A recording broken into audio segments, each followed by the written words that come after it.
Sesekali, Pak Eko menoleh cepat ke kanan dan kiri, memastikan tidak ada orang. Wajahnya tegang, tapi bukan hanya karena takut ketahuan. Ada emosi lain di sana, sesuatu yang campur aduk, rindu, mungkin, atau nekat. Dan sesekali, tangan Pak Eko memegang bagian tubuh Bu Ina yang sedang berada di bawahnya. Sementara wajah Bu Ina terlihat berbeda dari yang biasa kulihat di sungai tadi. Wajahnya menengadah ke atas. Matanya merem, melek seperti menikmati sesuatu yang nikmat. Sesekali kulihat Bu Ina seperti menggaruk bagian belakang tubuhnya. Pikirku, mungkin tergigit nyamuk atau serangga lain. Sungai itu selalu sepi menjelang sore. Airnya mengalir tenang, memantulkan cahaya sejuk yang turun perlahan di balik pepohonan hutan. Angin berembus pelan, membawa aroma tanah basah dan dedaunan yang mulai mengering. Di jam-jam seperti itulah aku biasanya datang. Bukan lewat jalan yang biasa dilewati warga, tapi memutar sedikit, menyusuri pinggir hutan kecil yang jarang diinjak orang. Langkahku pelan, hafal betul bagian mana yang berdaun kering dan mana yang tanahnya lembek, agar tidak menimbulkan suara. Aku sudah terlalu sering melakukan ini, sampai terasa seperti rutinitas. Di balik semak-semak liar yang tumbuh tak beraturan, ada satu titik yang menjadi tempat favoritku. Tanahnya agak cekung, cukup untuk tubuhku tengkurap tanpa terlihat dari arah sungai. Dari situ, lewat celah daun dan ranting tipis, tepian sungai terlihat jelas. Dada menempel di tanah yang dingin. Bau lumpur samar-samar naik ke hidung. Kadang ada serangga kecil yang merayap di lengan. Tapi aku tak berani banyak bergerak. Satu gerakan cerobos saja bisa membuat ranting patah. Dan suaranya terdengar sampai ke air. Setiap kali ada ibu-ibu datang untuk mandi atau mencuci, suasana berubah. Suara percikan air, tawa kecil, percakapan ringan tentang harga beras, anak yang rewel, atau suami yang pulang terlalu malam. Semua terdengar biasa saja. Kehidupan desa yang sederhana. Tapi dari tempatku bersembunyi, semuanya terasa berbeda. Jika lebih dekat, lebih nyata. Jantungku selalu berdetak sedikit lebih cepat. Bukan hanya karena apa yang kulihat, tapi karena perasaan berada di batas, di antara terlihat dan tidak terlihat. Di antara aman dan tertangkap basah, ada ketegangan yang aneh, seperti berdiri terlalu dekat dengan tepi jurang. Tapi tidak jatuh. Tapi tahu risikonya ada. Aku sadar, usiaku bukan lagi anak-anak. Seharusnya aku sudah cukup dewasa untuk tahu mana yang pantas dan mana yang tidak pantas. Tapi rasa penasaran itu seperti kebiasaan lama yang sulit dilepaskan. Setiap sore, aku berjanji ini yang terakhir. Namun ketika matahari mulai turun dan udara berubah lebih sejuk, kakiku kembali melangkah ke arah yang sama. Aku melihat sebagian tubuh ibu-ibu yang mandi atau mencuci di sungai itu. Kadang ada yang mandi dengan pakaiannya sambil basah-basahan. Kadang mandinya memakai pakaian separuh badan ke bawah dan separuh badan ke atas yang memperlihatkan dari pinggang ke wajah. Tak jarang gunungnya kelihatan. Ada yang besar, tanggung, dan ada juga yang hanya berupa bukit kecil saja dengan berbagai macam warna. Puncak gunungnya ada yang berwarna hijau pekat atau coklat terang seperti gunung kekeringan di saat musim kemarau. Kadang ada yang tidak memakai sehelai benang pun. Tapi biasanya gerakannya begitu cepat tertutupi kain handuk. Aku memperhatikannya sambil berimajinasi. Bagaimana jika aku bisa benar-benar menyentuhnya? Tak jarang aku meluapkannya di tempat sepi berteman sabun sebagai pelicin. Dan justru disitulah letak salahnya. Sampai suatu sore, kebiasaan yang selama ini terasa aman mulai membawaku pada sesuatu yang jauh lebih berbahaya dari sekedar mengintip. Tapi itu terjadi kemudian.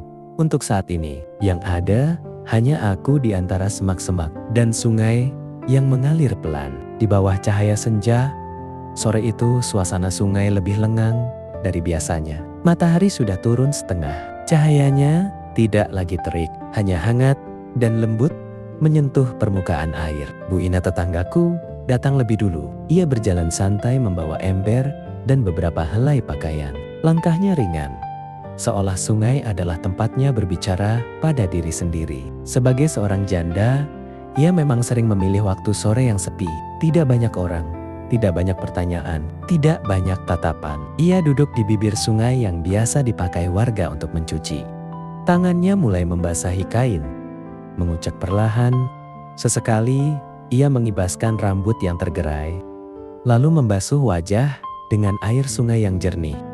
Semua terlihat biasa, hingga terdengar suara langkah lain. Langkah pria dewasa, mantap, tapi ragu. Pak Eko muncul dari balik pepohonan. Ia tidak langsung mendekat, berdiri sejenak, matanya menyapu sekitar, memastikan keadaan benar-benar sepi. Sorot matanya berbeda dari biasanya yang ramah dan terbuka. Ada kehati-hatian dan waspada. Ada kegelisahan yang ditahan.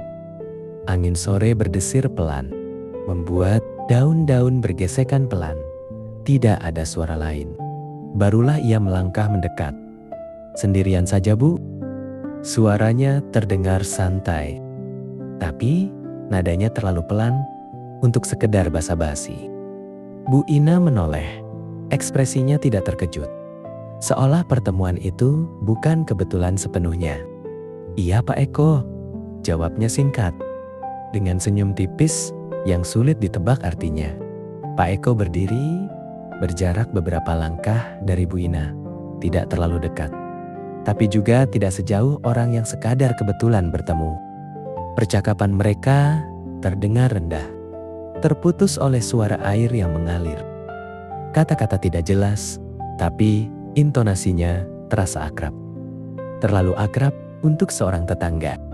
Pak Eko sesekali tertawa pelan. Bu Ina menunduk sebentar, lalu menatap lagi dengan sorot mata yang berbeda. Lebih dalam, lebih berani. Tiba-tiba, Pak Eko melepas kaos dan sarungnya turun ke sungai. Air memercik kemana-mana, memecah keheningan. Kulihat dia hanya memakai celana dalam saja, lalu ia menyelam sebentar. Lalu muncul dengan wajah segar. Seolah kehadirannya di sana memang hanya untuk mandi. Namun, ketika itu, dari arah jalan terdengar suara orang lewat di kejauhan. Bukan cuma langkah kaki, tapi ada bunyi gesekan daun dan rumput yang terseret. Suara percakapan samar terdengar makin jelas, berat dan terengah, seperti orang yang membawa beban. Gerak tubuh Pak Eko langsung berubah, tanpa banyak pikir. Ia menarik napas cepat, lalu menyelam lagi, lebih dalam. Tubuhnya hampir hilang sepenuhnya di bawah permukaan air. Hanya sebagian kepala yang muncul. Itu pun rendah sekali, menyatu dengan bayangan sungai yang mulai gelap. Di tepi sungai, Bu Ina refleks, kembali sibuk. Tangannya mengucek pakaian lebih cepat daripada yang tadi. Air terciprat ke batu, ember digeser sedikit. Posisinya seolah menutupi pandangan ke arah tengah sungai. Wajahnya menunduk, pura-pura fokus. Dari balik semak, aku melihat dua lelaki desa muncul di jalan setapak. Di pundak mereka tergantung pikulan bambu, penuh dengan rumput hijau segar yang baru dipotong. Beberapa helai menjuntai ke bawah, meninggalkan jejak daun di tanah. "Capek juga hari ini," salah satu dari mereka berkata. Suaranya jelas sekarang. "Iya, sapi makin lahap. Rumput harus banyak," jawab yang lain sambil mengatur ulang beban di bahunya. Langkah mereka melambat saat melewati sungai. Salah satu sempat melirik ke arah air. Mungkin sekadar refleks. Jarak mereka tidak jauh dari tempat Bu Ina duduk. "Sore Bu," sapa mereka singkat. "Sore," jawab Bu Ina tanpa mengangkat wajah terlalu tinggi. Pak Eko tetap diam di air. Aku bahkan hampir tak bisa melihatnya. Hanya riak kecil di sekitar kepala yang menunjukkan ia masih di sana. Menahan napas, menunggu. Beberapa detik terasa panjang sekali. Rumput di pikulan mereka bergoyang mengikuti langkah yang makin menjauh. Suara percakapan kembali samar, lalu perlahan hilang ditelan jalan setapak. Langkah orang yang lewat itu akhirnya menjauh, sunyi kembali. Pak Eko muncul perlahan dari air, menarik napas dalam seperti orang yang baru saja keluar dari tekanan. Air menetes dari wajahnya. Ia menoleh cepat ke arah Bu Ina. Tatapan mereka bertemu lagi. Dan entah kenapa, setelah gangguan kecil itu, suasana justru terasa lebih tegang dari sebelumnya. Mereka saling melempar pandang.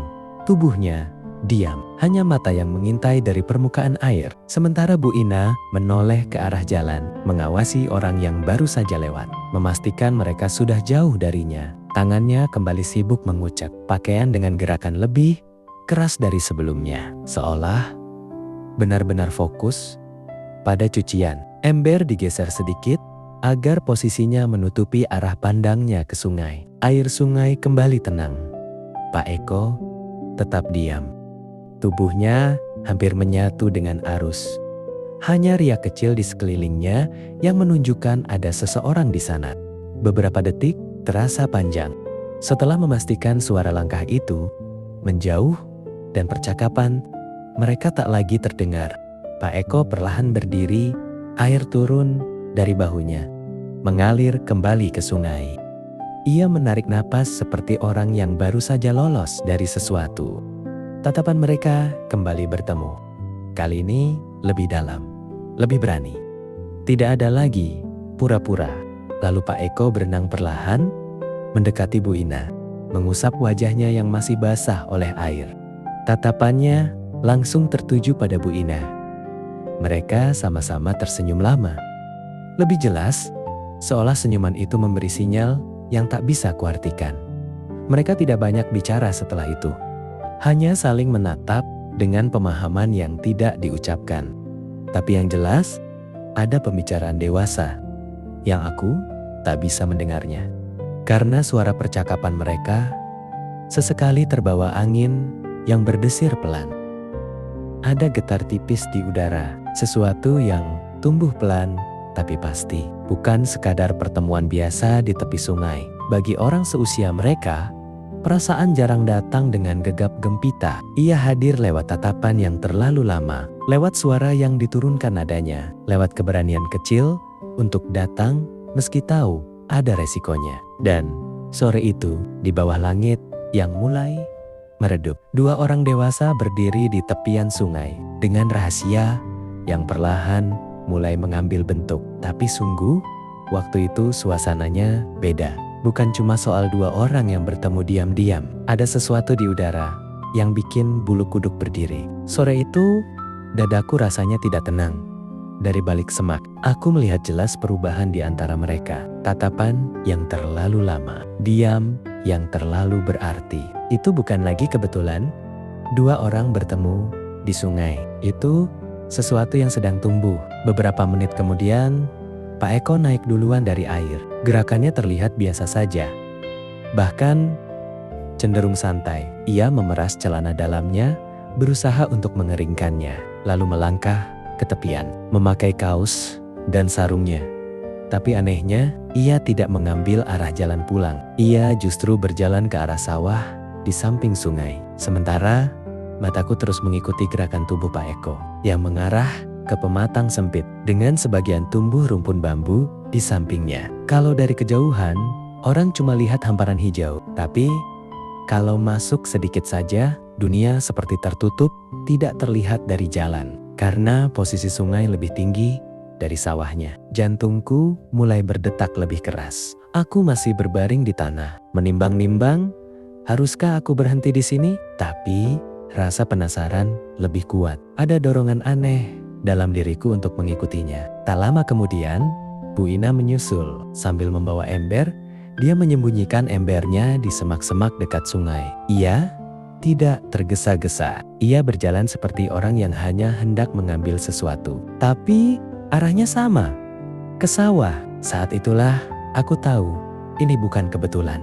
Aku bergerak pelan, sungguh pelan. Lutut dan siku jadi tumpuan. Rumput kering terasa tajam di kulit. Setiap gesekan terdengar keras di telingaku sendiri. Padahal mungkin sebenarnya tidak terlalu berisik. Dengan sesekali aku merayap dan menaikkan kepalaku untuk memastikan aku tidak kehilangan jejak mereka. Matahari makin turun, bayangan pohon memanjang, membuat suasana semakin redup. Angin sore bertiup pelan, membuat rumpun bambu kecil itu bergoyang dan menimbulkan suara gemerisik yang samar. Aku berhenti beberapa kali, memastikan mereka tidak menoleh ke belakang. Pematang sawah itu sempit, tanahnya retak-retak dan tidak rata. Sekali saja salah langkah, Gerakanku bisa terdengar. Aku sampai menahan napas setiap kali kakiku berpindah posisi. Dari celah semak belukar dan ilalang, aku bisa melihat siluet mereka. Pak Eko sudah lebih dulu berdiri di tengah pematang dekat rumpun bambu. Tubuhnya menghadap ke arah datangnya Bu Ina. Ia tidak bergerak, seperti menunggu. Bu Ina mendekat cepat. Langkahnya melambat saat jarak mereka tinggal beberapa meter. Saat itulah suasana berubah. Tak ada lagi jarak seperti di sungai. Tak ada lagi ember, tak ada lagi air sebagai alasan.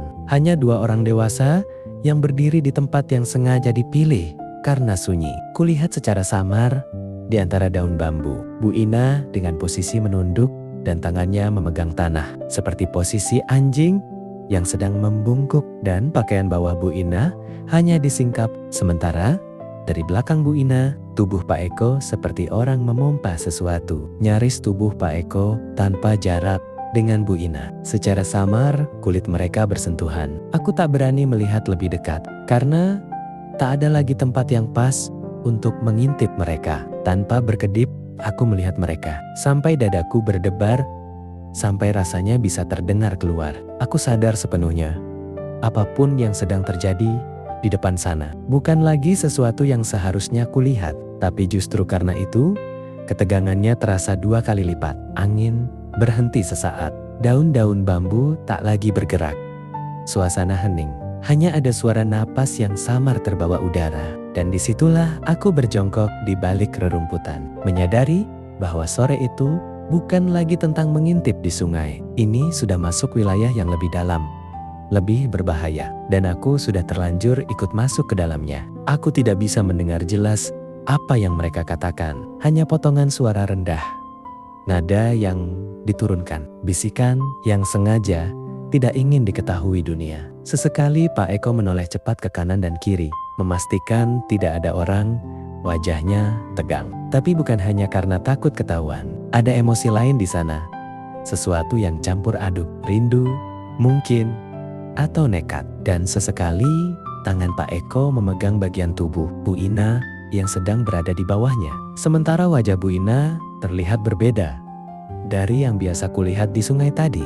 Wajahnya menengadah ke atas, matanya merem melek seperti menikmati sesuatu yang nikmat. Sesekali kulihat Bu Ina seperti menggaruk bagian belakang tubuhnya. Pikirku mungkin tergigit nyamuk atau serangga lain. Aku jongkok di tanah, napasku tahan, lutut mulai pegal, tapi tak berani bergerak. Dadaku berdetak begitu keras, sampai aku takut suara detaknya terdengar keluar. Ada perasaan aneh yang menyelimutiku. Bukan hanya penasaran, ada juga rasa bersalah. Seolah aku sedang menyaksikan sesuatu yang terlalu pribadi untuk mata orang lain. Suasana makin hening. Hanya napas mereka yang kadang terdengar samar ketika angin berhenti. Seperti merasakan ketegangan yang begitu pekat sampai udara terasa berat. Seperti sebelum hujan besar turun. Begitulah rasanya saat itu. Tak ada sentuhan yang jelas kulihat. Tak ada gerakan berlebihan. Justru karena itu semuanya terasa lebih kuat.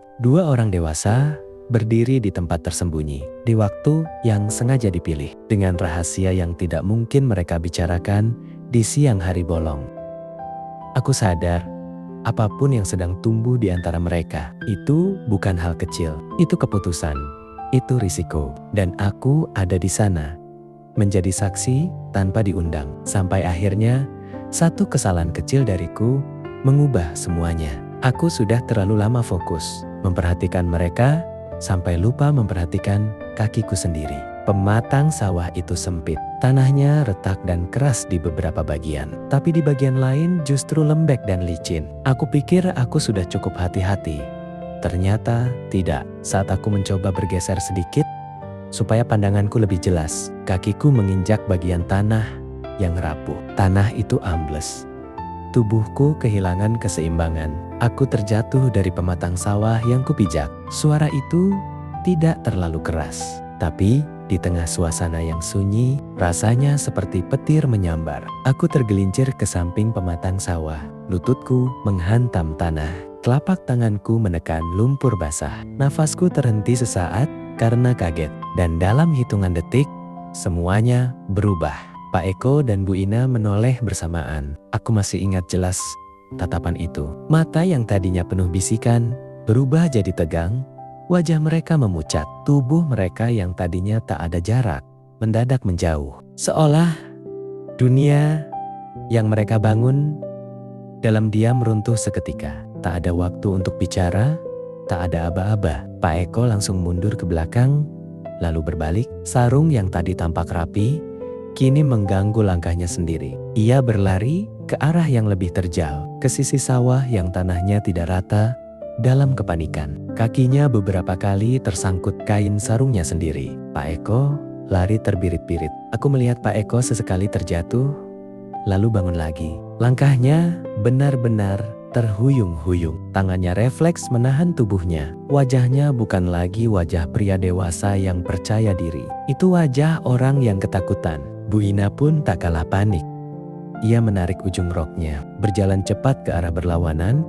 Langkahnya tergesa, tapi ia berusaha tetap terlihat wajar. Seolah ingin menyelamatkan sisa harga diri yang masih bisa diselamatkan. Dalam beberapa detik saja, mereka sudah menjauh satu sama lain. Seperti dua orang asing. Seperti tidak pernah berdiri berhadapan di balik rumpun bambu tadi. Aku masih terduduk di tanah. Lututku kotor, lenganku terluka. Tergores, semak belukar.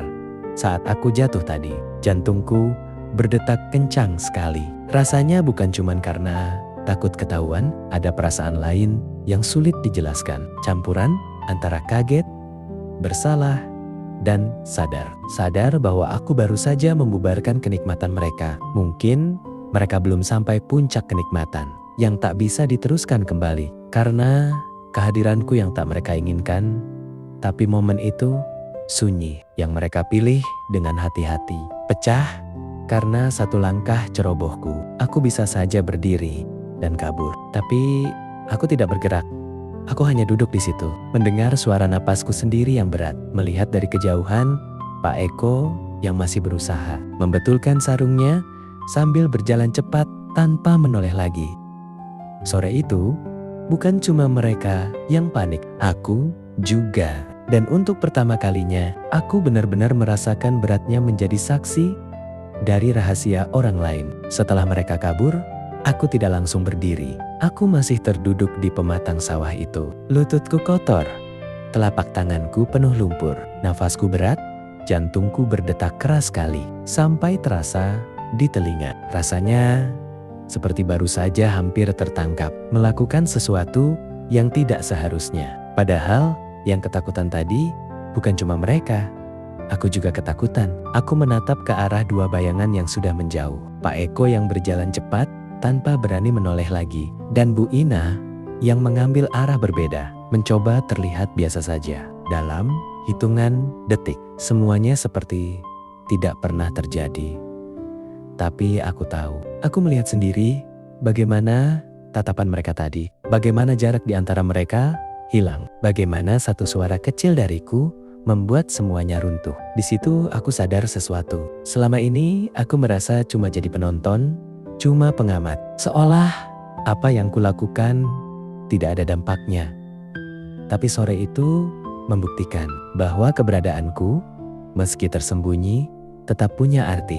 Aku bukan sekadar bayangan di balik semak. Aku bagian dari cerita itu. Dan itu yang bikin dadaku terasa sesak. Angin kembali berembus pelan.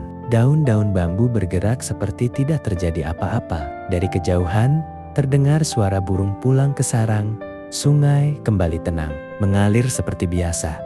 Tapi, buatku, sore itu tidak lagi sama. Ada rasa bersalah yang ikut pulang bersamaku. Bukan hanya karena mengintip, tapi karena untuk pertama kalinya aku menyadari betapa tipis batas antara rasa penasaran dan ikut campur dalam rahasia orang lain. Dan percaya atau tidak, sejak hari itu, setiap kali aku berdiri di tepi sungai, jantungku tidak pernah lagi berdetak dengan cara yang sama.